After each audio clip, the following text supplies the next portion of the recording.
Cette capsule aujourd'hui, elle va parler à propos du clergé et de Dieu.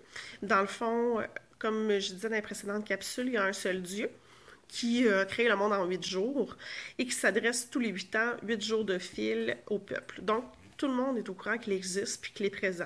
C'est pas un Dieu qui est très, très impliqué, par exemple. Quand on ne respecte pas du tout les vertus qu'il a choisies puis les leçons qu'il a données, il a tendance à envoyer des épreuves là, pour amener le peuple dans le bon chemin puis pour leur rappeler ses désirs. Mais sinon, c'est pas un Dieu qui va se montrer très impliqué.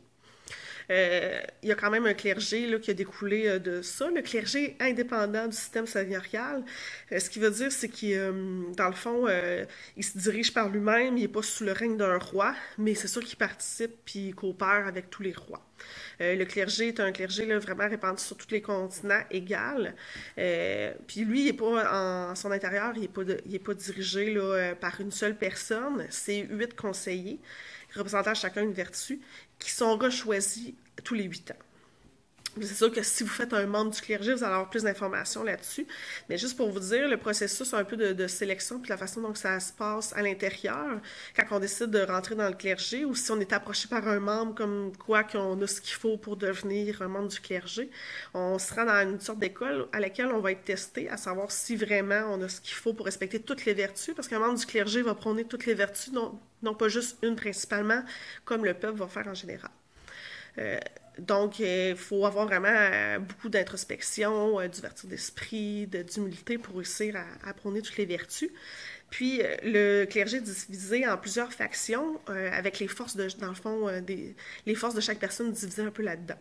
Par exemple, les faiblistes sont ceux qui vont propager les leçons de Dieu au restant du peuple. Fait que c'est des bons orateurs, c'est des gens qui ont une bonne compréhension de l'histoire, puis qui vont réussir à la vulgariser encore mieux là, au peuple en général, qui n'ont soit pas la chance de savoir lire, ou qui n'ont pas pu se faire raconter, ou, etc.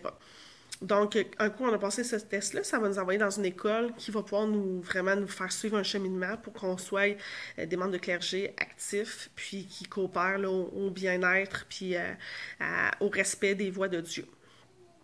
Donc, en gros, c'est ça pour le clergé. C'est vraiment un système où c'est que tout le monde est égal, tout le monde peut parler, c'est très respectueux. C'est vraiment le tourner sur toutes les vertus. C'est pour ça qu'il n'y a pas personne de supérieur aux autres. Ils vont coopérer avec tous les dirigeants, peu importe qui ils sont. Puis, c'est sûr qu'ils sont respectueux là, du pouvoir décisionnel des rois, mais ils ont vraiment leur vision puis leur choix propre à eux.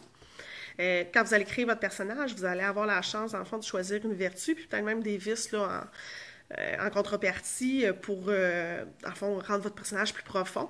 Fait que, en général, on vous dit une seule vertu parce que quand la personne choisit sa vertu, elle s'engage. C'est un engagement qu'on prend à vie, là, puis ça fait partie des rituels religieux. Et il y a un jour quand, dans le fond, l'enfant passe vers l'adolescence, où il va affirmer son choix de sa vertu. C'est un des rites religieux qu'il y a. Et dans cette affirmation-là, c'est un engagement sérieux pour la vie où on va vouloir prôner le plus possible cette vertu-là. Donc, votre personnage, c'est ce qu'il va avoir fait aussi. Peu importe la culture qu'il est, ce cheminement-là, il existe dans tout.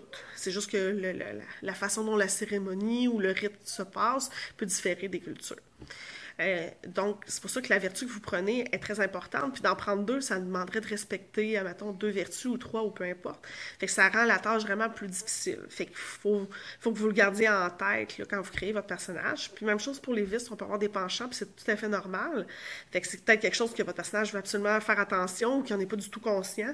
Fait que c'est vraiment juste pour approfondir votre personnage. Puis nous, ça va nous donner là, des choses pour pouvoir soit vous tendre des perches ou vous mettre des défis là, au cours du jeu.